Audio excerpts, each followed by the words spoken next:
sort of come in under the line, knowing I'm flowing towards my brush.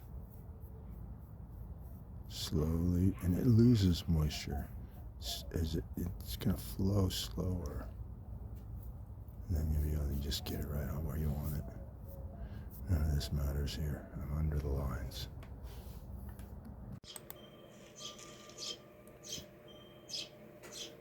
So in this sequence, I removed the original soundtrack so you wouldn't have to listen to the Dremel tool. And it's 8 times speed too. I'm just cutting out these little internal, they have a round side, but the other two angled parts are triangular like. And it's the smallest detailed part of the carving. So I want to make sure I get a good video of that. And then this is, it's a different bit, and I'm doing these little side. It's like a little, I'm carving out this little chamber that I thought I might end up filling with paint or polyurethane, but I just decided to leave it with a bit of the rough texture to help with depth, which is like classic carving standards or whatever. But I felt it worked here, so I'm just carving these little, and they give it depth in any case. You can see it in the end result, and I liked it, or I would have changed it, carried on somehow. 3 different bits for the detail carve.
This portion is where I'm painting a gold line detail on the inside, essentially, of the circular portions within the width of the black band that you see, even though it's like two different surfaces, essentially, one they're facing two different directions.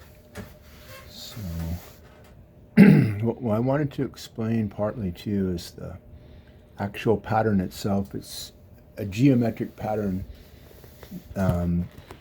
because it's for Islamic personality in the SCA, and so I wanted to adhere to the standards of Islamic art, and that's generally design or some calligraphy, which was on the other table actually, the 4 of the 7 virtues of a knight. I didn't do calligraphy on this piece, but this gold band I think really looks. I had other gold detail that I was contemplating but decided not to do it, and perhaps it still could be done in the future. There's another enhancement I possibly could have carved into, but I also deliberated against it at the time, but possibly. We'll see here in a second. It will show the little windows that you see here. They're not like, they're like lenses in a way, or they kind of the design I wanted to take from a stained glass window. So they're almost window was often the term kind of used for the details here, these circles. But they all have 2 colored portions that are at the lowest of the carve, The two combinations are in this one, pink and blue, where I'm painting now. And the other one is orange and green, which you can see on the bottom. Or no, the other side. It's actually a side.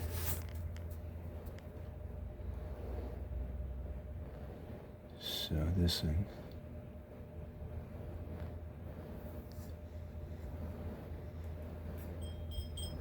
And they rotate. That's what I was going to try to explain in this. How there's a pattern here. Each one of the windows has a color combination that's always consistent. It's orange and blue, and wait, no, it's blue and pink and orange and green. There we go. So those combinations are always consistent, and then they alternate so that it has more of a sense of movement that way. The two colors are clumped together in the same kind of pattern. As you'll see here shortly, I have inserted pictures of each of these, I call them lanterns as well. They're like a lantern. And you can see that one right there. You see the three sides, they rotate, watch. You see there's orange and green, and the other one not adjacent next to it, they're a different color. And then if you look, all of these are all from the same portion, the same actual piece, and the same end of that piece, which is at the top, actually, where it had to have some alterations because there are hangers that actually screw into the pole up here for real lanterns, not these. These are not real lanterns, obviously, but I kind of liked the idea. In the development, I didn't know they were going to be lanterns, so actually these were put into the design, then the holes were drilled, and there no carving had been done. And then each of these, as you can see, is just turned, rotated the actual pole at the same end there. You can see the C-shaped one that has absolutely no color, that's at the very top, even though it's upside down. And the same is true with the other C-shaped one. It's a different angle. So I guess that's not quite so. They rotate, so I'm not sure. These two I know are side by side. So I would say that one of these is rotated, because if you rotated this way, this blue one would need to be up.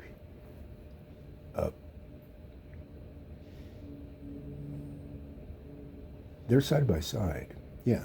See? Yes, because yeah, right. So it rotates around to this one, to that. So right, these are side by side. This one's pointing up. This one's pointing down is part of the confusion. And these ones are other two. As you wrap around, they would rotate, and they also, again, they're not necessarily, I just kept what I did was I kept the green ones all at the top. It's just a matter of orientation for the pictures, but they don't really represent the order in any other way. And this is actually, they're all designed to glow at night. So now you see the pattern, and now you see the little splash of fun that's not historical at any level, but at some point, creative anachronism is, it's a current Middle Ages, I'm sorry.